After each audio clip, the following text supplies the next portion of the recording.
Welcome back, everybody, to another edition of the 70 Chip Cast. Welcome to the Pro Football Enterprises YouTube channel. If you haven't already, please hit subscribe on this channel so that way you can get up and ring the notification bell so you can get updates on everything that Ben releases on this channel. Some great content that's getting put out there. Uh, Drafts, prospect profiles. We're doing this 70 Chipcast show every week. Tons of other stuff that's getting released on this channel. You do not want to miss any of it. So please make sure you subscribe and turn on notifications for the channel. Some stuff we got to get into today. Obviously, wasn't planning on talking about two Washington Redskin legends passing, but unfortunately, we want to give them their time. Because they gave so much to the organization. So, Sonny Jurgensen passed away. Believe it was last Friday. Washington football would not be what it is today without Sonny Jurgensen. That's just fact. He he defined a whole generation of Redskin fans of Redskin football. You talk to players, that played with him, that played against him, and coaches, and they'll say that he was probably one of the best to ever do it. So that's not that's not small praise. That's pretty hefty, pretty lofty praise. In an era of really there was great quarterbacks, throughout the league, and for them to have that, to say that about Sonny Jurgensen is not nothing and should be taken seriously.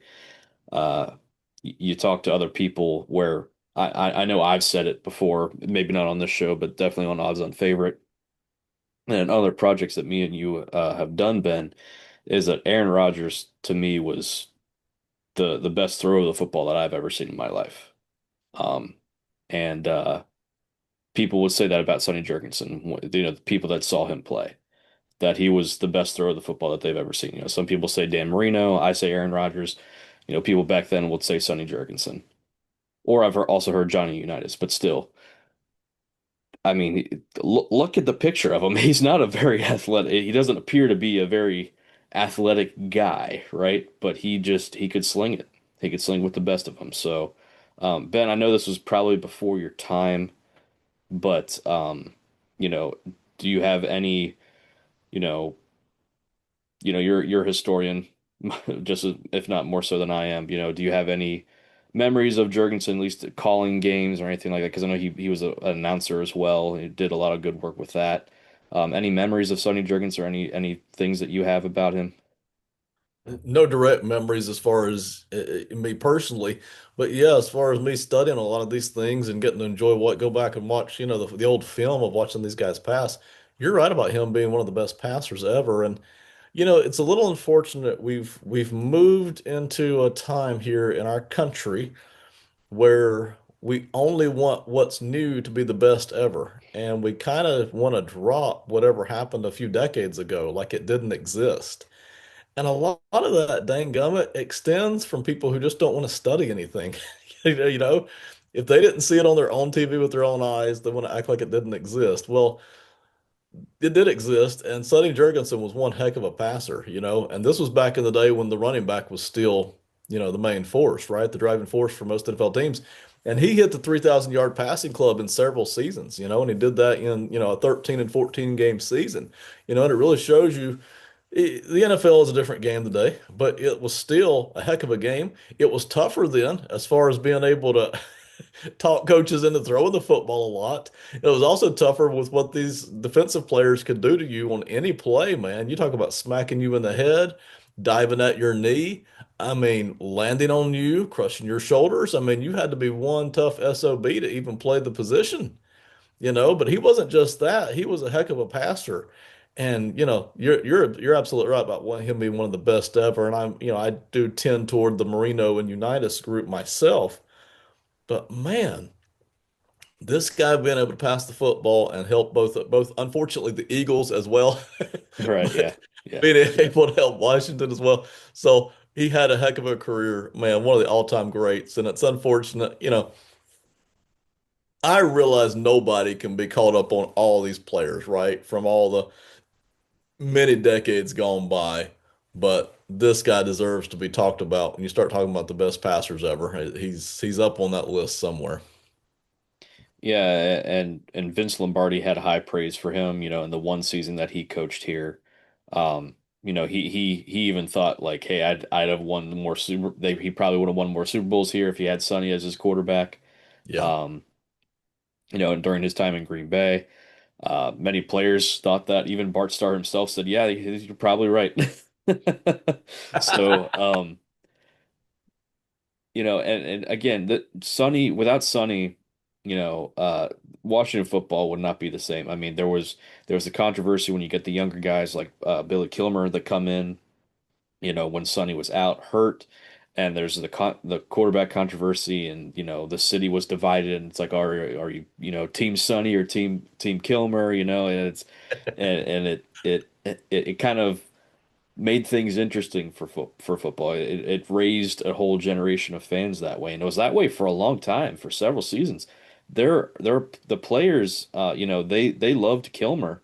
They really did, but they thought, in that 72 Super Bowl against the Don Shula, undefeated Miami Dolphins, that if Sonny's in that game, because Sonny got hurt in the playoffs, if Sonny had played that game, that the Redskins win, and the undefeated Miami Dolphins never were, So it's just one of those things where, Billy Kilmer was, I guess if you could describe him, it would probably be more of a game manager, where, Sonny is more of the in the Brett Favre, Patrick Mahomes kind of style, where he's just a gunslinger. He wants to put it up. He wants to throw the football. I mean, as you said, he threw for 3,000 yards when that wasn't the norm back in the day, where now it's Right. more of the high 3,000, low 4,000 mark today.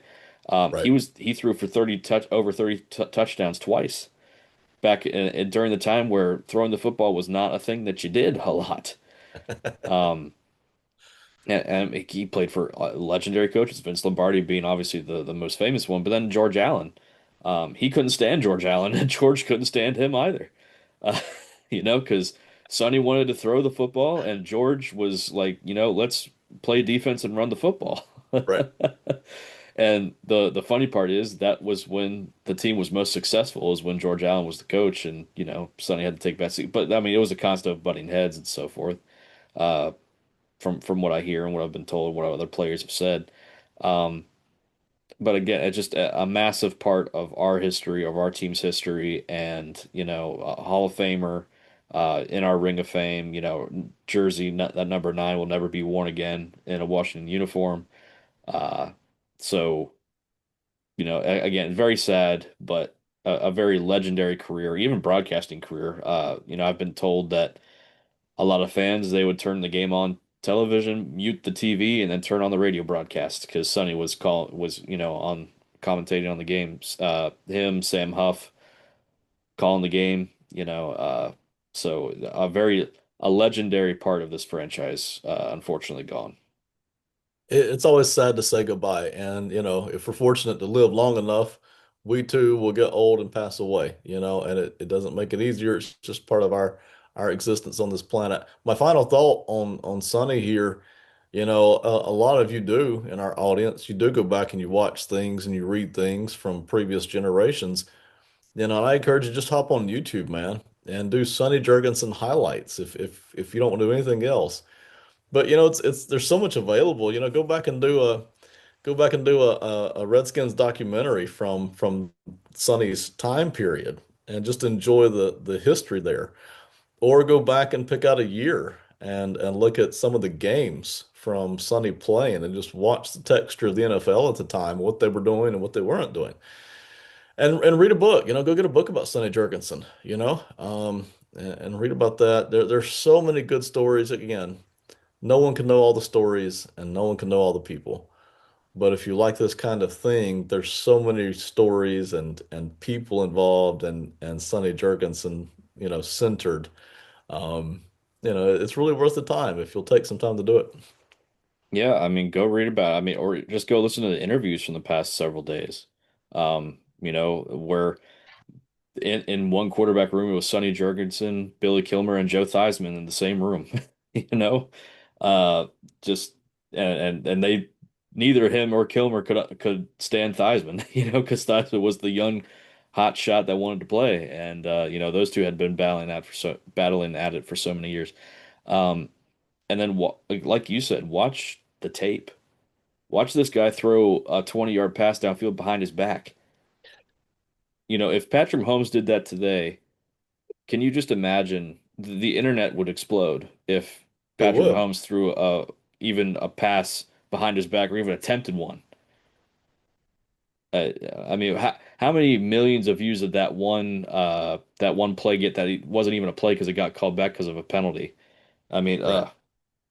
anything that guy does, that's gold. But anyways, I digress. Very sad.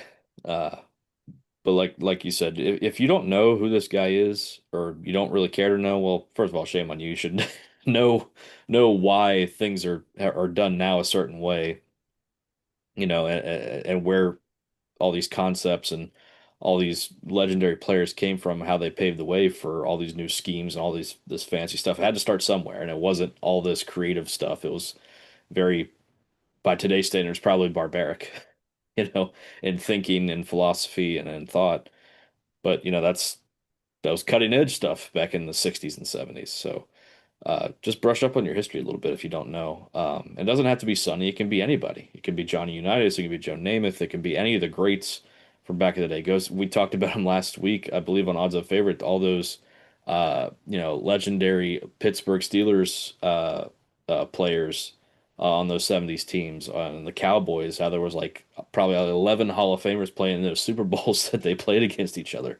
Just go brush up on your history on uh, some of these older generations of football players, and at least helps you understand and respect today's game more, and maybe look at players today a little bit differently. It's like, well, they're just playing for the money. Back then, they were playing because they had that was their that was their paycheck. Today it's like, okay, millions of dollars. Back then, they were getting paid squat. So it's a totally different game, but you know, Sonny, he will definitely be missed. Unfortunately, more bad news from the past week since we've been on last. Another Redskin legend, Barry Wilburn, passed away, died in a house fire. A lesser known player, definitely, than Sonny Jurgensen, but this guy, Barry Wilburn, he played opposite Darrell Green for a couple of years. And during that 1987 run, when we won the Super Bowl, we beat the crap out of the Denver Broncos in that Super Bowl and John Elway. He led the league with 9 interceptions that year. And in that Super Bowl, he intercepted John Elway twice and was a big part as to, you know, why we won that Super Bowl. He was played a integral role in the success of that defense and the success of that team. Unfortunately, he didn't play for the team for very long. It appears, based on what I'm reading, that he had a drug problem, and that cut his career rather short. But he, cleaned up, and he's been doing pretty well for the past several years. Just an unfortunate situation. Uh, sad to see someone die in a house fire like that, but.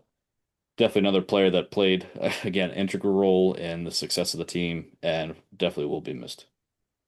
Yeah, this is not the kind of thing we like to talk about because it's really sad, and this is somebody passing away way too early in a very violent fashion.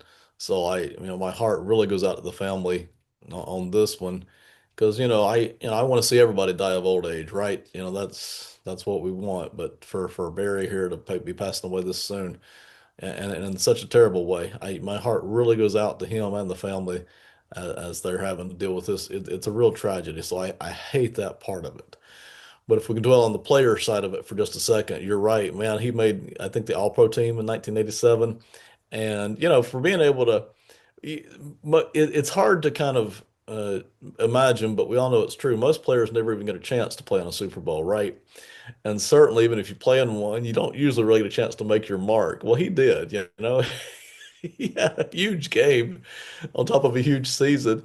And he's one of the many reasons that John Elway for so long in his career was known as the guy who just couldn't get it done. Man, just heartbreaking fashion if you're a Denver Broncos fan to watch that happen time after time after time against teams just like this and players just like this, and that Super Bowl that they put together. So anyway, I really hate this for him and the family, but a career that we do remember, and this really the special Super Bowl right there for him. So Yeah, and the pressure of playing beside it. I mean, even at that time, Darrell Green had not been playing that long, but you knew he was a special player, and having to play opposite him, that I mean, that comes with a lot of pressure when you're playing beside a lockdown corner. And he answered the call, you know. So, hats off to him and a great career and, a great life that was just cut too short. Um, so there was some good news, over the since we last spoke. Tress Way, the punter, a long time favorite of fan favorite of the team. He's been the longest tenured Redskin football teamer commander. Uh, for, I mean, he's still on the team. I think he's been on here since 24, so this is be his 13th NFL season. wow. So longest tenured guy on the team. And glad to have him back. At some point he's not going to come back, because we're not going to want to pay him and age, and he's got kids and stuff. I'm sure he wants to play with that, but hey, uh he's continuing to play football, and as long as he does that, I hope he's on the team because he says he doesn't want to go anywhere else. And then the coordinators were introduced today, um, which I don't know. You probably didn't hear any of the. I listened to the goodness gracious, I can't talk this evening. The press conferences, the introductory press conferences, and encouraging stuff from both of them. I would definitely say for a guy like Durante Jones as a defensive coordinator, it's hard to kind of get into specifics with defense because it's so like, when you watch tape, unless you really know what you're looking for and what you're watching, it's harder to understand, from a fan's perspective. Offense, it's a little bit easier to understand.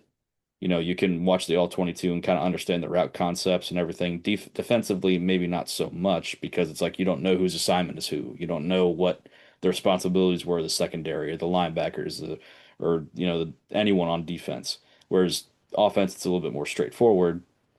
So, but he sounds like he's ready for the opportunity. He's been coaching for so long. David Blau, it there was definitely a lot more insight into that. It definitely sounds like we're going to be running more of the Ben Johnson scheme. That was a guy that was heavily influenced. He played under Ben Johnson when he was in the NFL as a quarterback, and a lot more under center, a lot more play action, a lot more run pass balance than with Cliff Kingsbury. And he sounds very confident. He sounds like he knows what he wants to do. It's like, oh well, I got this job. I don't know what I'm gonna do, but hey, I'm just happy to be here. It was definitely not one of those things. Like even after being an assistant quarterbacks coach, someone asked him, "Are you surprised that?" He's like, "No." He's like, "No, I'm not surprised." He said, "I'm grateful for the opportunity," he said, but I'm not surprised. So, arrogance or, confidence, I just the way he was acting, I feel like it was just a lot of confidence in what he's going to end up doing for this team. So some good things heading into the offseason. We're going to be talking about again free agents, and draft prospects. Getting ready to talk about free agent offensive linemen here, but overall some optimism. After a rough weekend. Hey, we'll take what good news we can get, all right? Especially with the passing of these two former players and with the, you know, not to compare these, but in addition to coming off of a really sucky season. So we'll take what little bit of good news we can get. And I don't put I put zero, I mean absolutely zero faith or confidence in what anybody says during any interview, anytime, before, during, or after a game at a press conference. It just doesn't mean anything to me. But until we can see these guys work on game day, I am I enjoy the fact that they sound good in a press conference. So we'll take that until the start of the season. Do you Does it matter to you at all that it's going to be more of a, I mean, I'm sure it's going to be a blend of his time in Minnesota with Kevin O'Connell, his time here with Cliff Kingsbury, that it's appears more to be a Ben Johnson style offense. Obviously with other tones of these other offenses, but that's primarily probably going to be the base. Okay, short answer, yes. In theory, I like the sound of that. Ultimately, though, with most of these offensive coordinators, I feel like no matter what scheme you're running, you just need to have a good feel for it on game day when you're calling the plays, you know? And, for instance, Josh McDaniels, who actually respect as an offensive coordinator, I didn't think he called a good game in the Super Bowl. I thought he called kind of a bad game. Um, you know, I, I really just want to see these guys call plays, and I like the sound of what they're talking about putting in, which would be a Ben Johnson scheme, yes, but there's a lot of different ways to slice and dice the offense. Let's just see what you can do on game day as far as having a good feel for everything, right? Yeah, that's the big thing. It's creating the scheme and installing the offense is only half the battle. It's when you get to game day and you got to make the play calls. That's the difficult part, and that the part that's going to be scrutinized, the most heavily. And how are you going to handle that? Because he's going to call a bad game. Like if you think that he's going to call great games for 17 Yeah, straight games, that's not going to happen. He's going to have two, three, maybe even a handful of games that are just like, man, what the heck is this guy doing? right. But he's a brand new coordinator. He hasn't been in coaching that long, so it to me, I'm expecting that. I'm not, anything, above that. It's just icing. Uh, but you have to expect that he's going to take his lumps. That's going to be a growing, a process, a painful, going through his growing pains. There we go. Like I said, I can't talk tonight. Going through growing pains, but you just hope that it's worth it on when we get to the other side of it. So again, like you said, it's the play calling that's going to be the most difficult part. The scheme is only half of it. Yep, agreed. So we will find out. All right. So offensive lineman, um, honestly, the group that we have is not bad. Our starting five is, I would like to say, pretty solid. Now, going from left to right, obviously Tunsil, there's going to get a deal. They're going to get a deal done with him for an extension to because he's out of guaranteed money. He's going to want to re-up, and I think they're going to get that done. What the number looks like, what the contract looks like, I don't know. He's 32 years old.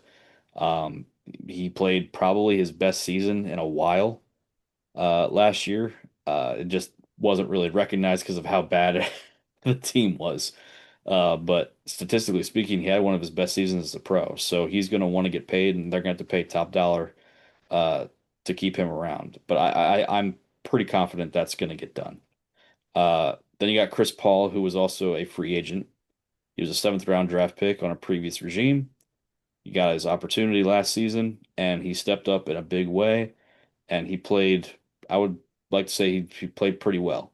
I'm not going to say he was all pro level guard or even Pro Bowl level, but he was a solid starting option last season. Will that continue? That part I don't know. But I'm willing to bring him back on a 2 or even a 3 year deal, or even like a 1 year prove it deal. It's like, hey, let's see you do that again, um, to fill that left guard spot. I think he's earned it. I think he deserves it, and it's going to be better to bring him back than try to get one of these higher priced free agents. Um, if he has the same level of play last year, to me that's well worth the price tag than paying, top dollar for some of these other guys on the left-hand side here. So I definitely think you bring Chris Paul back. I think also you bring in some competition in case it doesn't work, kind of as an insurance policy. I don't think I would bring in any of the guys on this list um, that we have here. And I know you probably have a different opinion on that, but I just don't want to spend the money or a large amount of money on a backup guard. I'd rather ideally, you bring in somebody from the draft. The only problem is we don't have a lot of picks to do that right now. So that's that's one problem. We just got to kick the can down the road to next offseason to try to solve that one. But center we got Tyler Biotis still, who I'm kind of lukewarm on. He's got a good relationship with Jaden. He's got a good relationship with Quinn. I'm fine with him. To me, he's still a middle of the pack center. He's not. I think his days as a top 10 center are over, although they were short. Uh, I think those days are over with him. So at some point, I'd like to get a replacement or at least a future plan together with that. But again, it's another thing that we got kicked down the road to next year or even the year after that. Right guard, we got Sam Cosmi, and then right tackle, Josh Connolly Jr., who really came on strong at the end of last season. So a pretty good starting five, especially if you bring Chris Paul back. Uh, Ben, do you think that it would be a better option to just ditch Chris Paul and just pay one of these higher priced free agents on the left-hand side there, and just completely solidify the offensive line? No, short answer, no. I think I would rather, based on everything you've mentioned and we've talked about, I think at this point I'd rather go ahead and re-sign Chris Paul, assuming it's not that much money, which I don't think it will be. I think I'd rather bring him back based on the players we're looking at currently on our starting offensive line. So then, okay, we bring Chris Paul back. Just say it's like a 2 year, based on the numbers there. Let's just say it's $9.5 million or even Okay. 10. Okay. We'll bring back five million annually. Do you bring guys like a Nick Allegretti? Because he's currently under contract, but he's got over $7 million cap hit. Or do you bring a guy like Andrew Wiley back, who he's an unrestricted free agent? Definitely some moves that need to be made here on as far as the reserves go on the offensive line. Trent Scott is a free agent. You still have Brendan Coleman, but it's kind of slim pickings with the depth on this offensive line right now. Some decisions need to be made. Yeah, agreed. Hey, so again, I'm with you. I like our starting five. I don't love it, but I like it. It's holding up and it gives us a real chance, and it's the best it's looked in 2.5, 3 years. So I'm real content with that. If we could upgrade, I would. I don't know that between the draft and this free agent group that I see a lot of upgrading. So let's keep our five, and somewhere between, really, to me, this free agent group is where I would get our depth from. So you and I talked about this off air. Allegretti at 7 million this season for me is too much. I would love to just cut him and eat the 3.5 and then take that other 3.5 and use it to sign one of these guys on the bottom right, which, you're looking at 8 to 10 guys there, and they're anywhere from 2.5 to $3 million. But, I'm not tied to the same guy here at a $7 million cap number. And then with Wiley, who I think is what we could, in theory, maybe get him at 1 year and $4 million again, possibly. Yeah, that's what he signed last year. I think if you're interested in bringing him back, if he's content with, being a backup tackle or a backup guard, um, that you could probably bring him back for around the same deal, maybe 4.5 instead of 4. But I can't imagine it would be that hard to bring him back. I place a fairly high importance myself on having a couple of veterans as backups, and they don't have to be starter quality because then you've got too much money tied in, right? But I want some guys who have been starters at some point and who still have something to offer, even if it's not a whole season and even if it's not starter quality. I really do need a couple of those guys. So in my head, I'm thinking, let's let Allegretti go. Let's re-sign Wiley, hopefully for somewhere in the neighborhood of 1 year, $4 million. And then let's grab another one of these veteran guys here off this list. In theory, that's two guys at depth.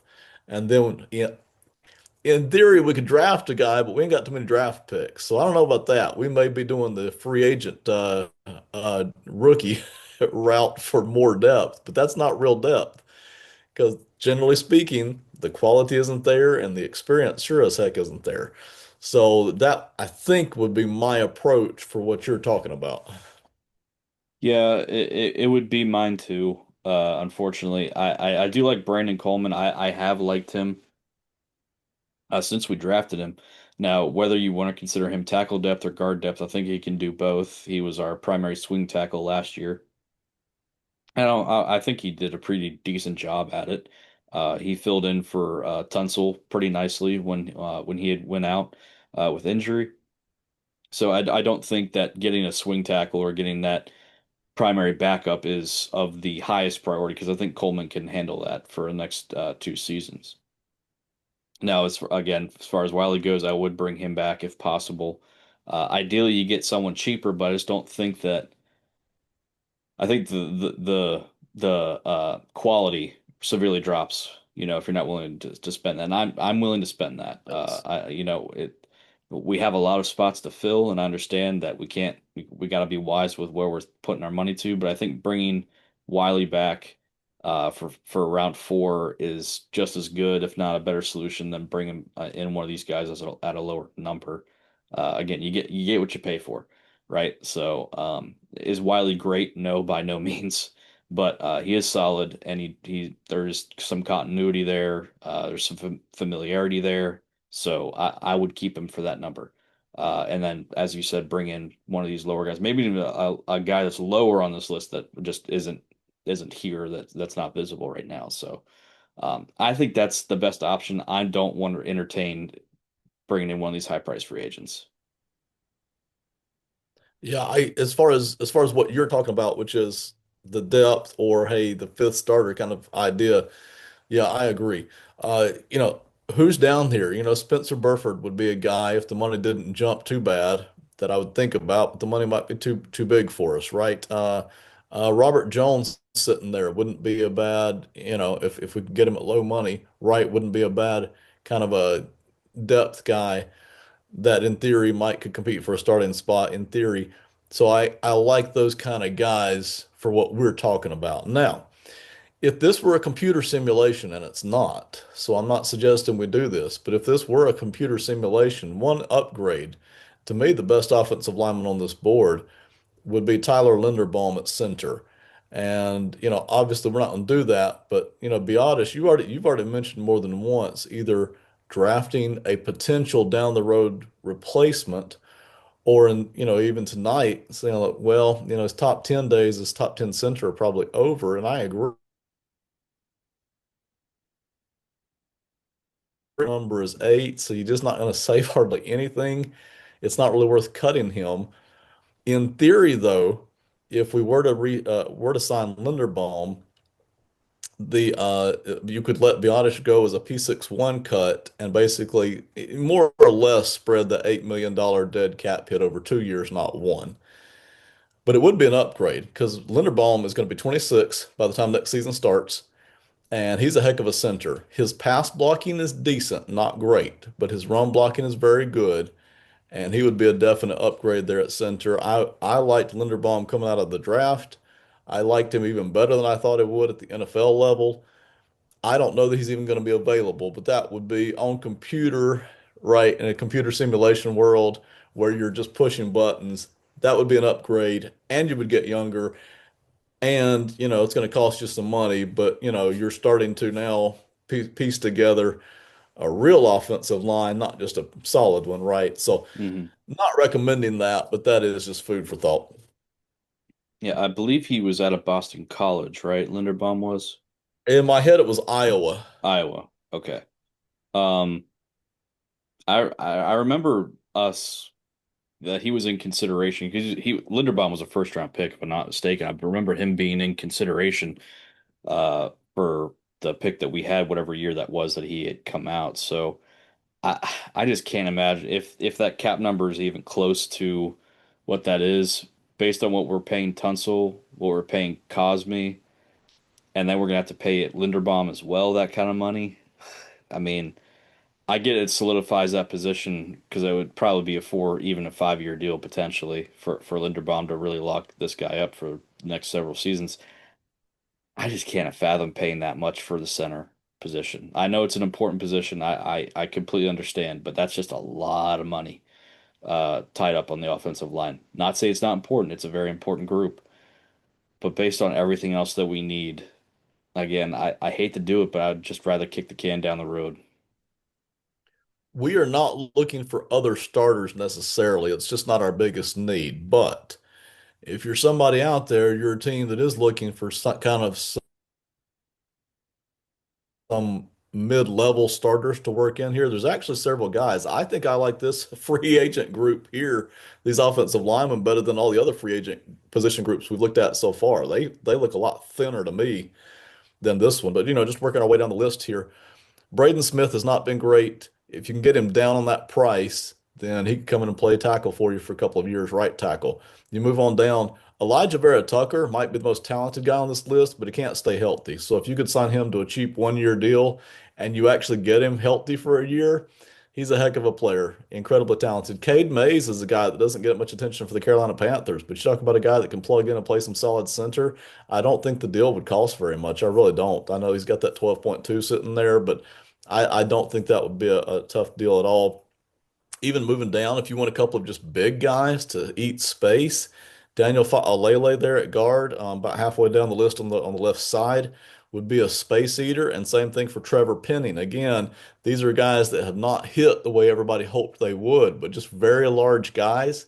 If you've got an offensive line that's good but needs some size, that's two guys right there that you could plug in.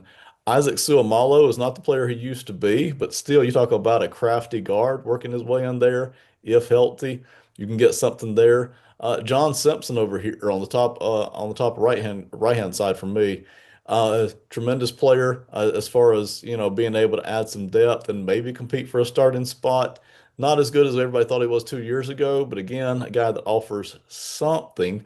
Brady Christensen, another guy from the Carolina Panthers. If you want a guy who I think will be on the cheaper end, who can come in and plug in and play a starter for a couple of seasons, not a bad way to go. So Braxton Jones, the guy you mentioned off air, that's a guy that I think would not cost a whole heck of a lot. Again, you're just looking if you've got a bad offensive line, right, and you're just looking to upgrade some, but not throw a whole bunch of money at it, Braxton Jones would be an interesting way to go as well. So if you're in that lower end starter hunt and you're just trying to solidify your offensive line a little bit, those are some players right there who could contribute something.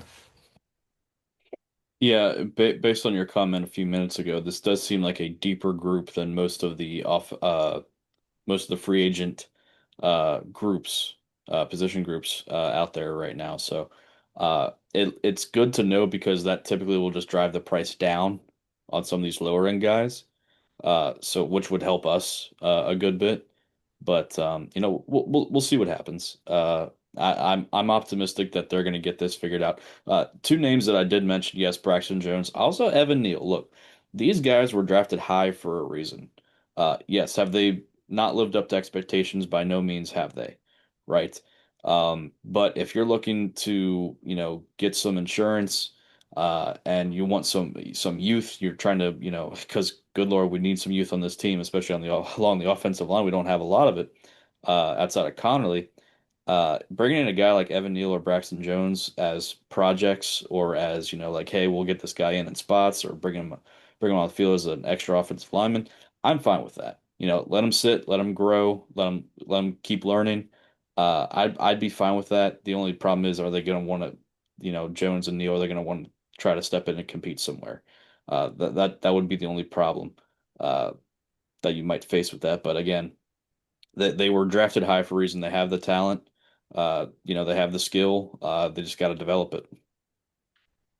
It's a great point. For me, Braxton Jones has actually shown more on the field than Evan Neal, and Evan Neal was a much more ballyhooed guy.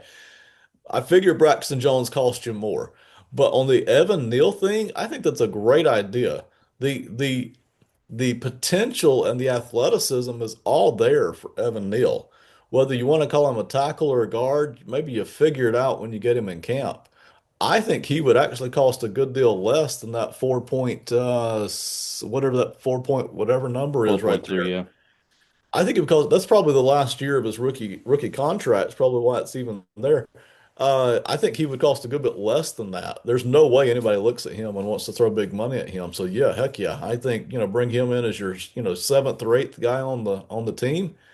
He's got the talent where he might could win the starting job, not right away, but if he's in the system for a season or so, we've seen it all the time with some of these guys where they're kind of a bust, right? And there's really no other way to label it. but they don't get kicked out of the NFL. They move somewhere else. They get to work and they still produce something, with a different team and a fresh outlook and a different system. These guys aren't machines, they're humans and they operate, emotionally and sometimes they just need a change of scenery. So yeah, I think the Evan Neal thing would be fantastic, actually, considering that we could probably get him for a whole heck of a lot less than what he was making last year. My my thing is when you get what this might not have been the case with Evan Neal, but when you get a 21 year old that's 6'5", 6'6", 320 some pounds and is probably not fully developed, physically fully developed yet, and is trying to be a starter or starting left tackle facing all, I mean, you got your footwork down, you got your technique down. And again, you don't get drafted high if you don't have some of this stuff established already. But man, it's got to be, there's got to be an extra layer of difficulty for these young offensive linemen that are one, still physically developing. Um, and then two, just the pressure really, it's like, hey, you're protecting our franchise basically. you know, um, and they get paid handsomely for it, sure, but it's just different, because like you said, we've seen guys that they fail at their first stop, they end up going somewhere else, and whether it's scheme, whether it's just, they've matured more and it's personality wise, they end up working out in some capacity. So, um, I think it's worth taking a risk, whether it's, Neil or whether it's another young guy that just hasn't lived up to it. I'm all for that as long as you're not throwing a lot of money at it. Yeah, totally agree. If I could catch him at $1.5 million or maybe even $2 million, I'd way rather have him as my eighth guy at offensive line than to have, a sixth round draft pick or an undrafted free agent occupying that spot. The talent level is so different. Provided he's got a good attitude and a good work ethic, right? I'm more than willing to take that risk, and I don't think it's a very high risk. All right. Anything else on offensive line? Yes, we need to hire Jeff Stoutland, the best offensive line coach in the world. I don't know what we need to do to make that happen. Back up a Brinks truck, but he totally changed the Eagles' outlook. He didn't do it right away, but if you're looking for one biggest single reason why the Eagles have been so successful the past 8 years now, Stoutland I would pick over anybody, including the GM. I mean, goodness gracious, he is tremendous. I know that's probably not going to happen, but I would, if I were any NFL franchise, I would be doing my darndest to try to get Jeff Stoutland in as my offensive line coach. The unfortunate part is we have already hired an offensive line coach, Yeah, I don't care. unfortunately. No, he's gone. He's toast. Yeah. Yeah. It's a fair point considering the offensive line coach, I don't believe, has ever been a position coach at all in the Yeah. NFL. So a lot of youth in this offensive group and just this coaching staff in general. Um, so yeah. Before we get into mock draft stuff,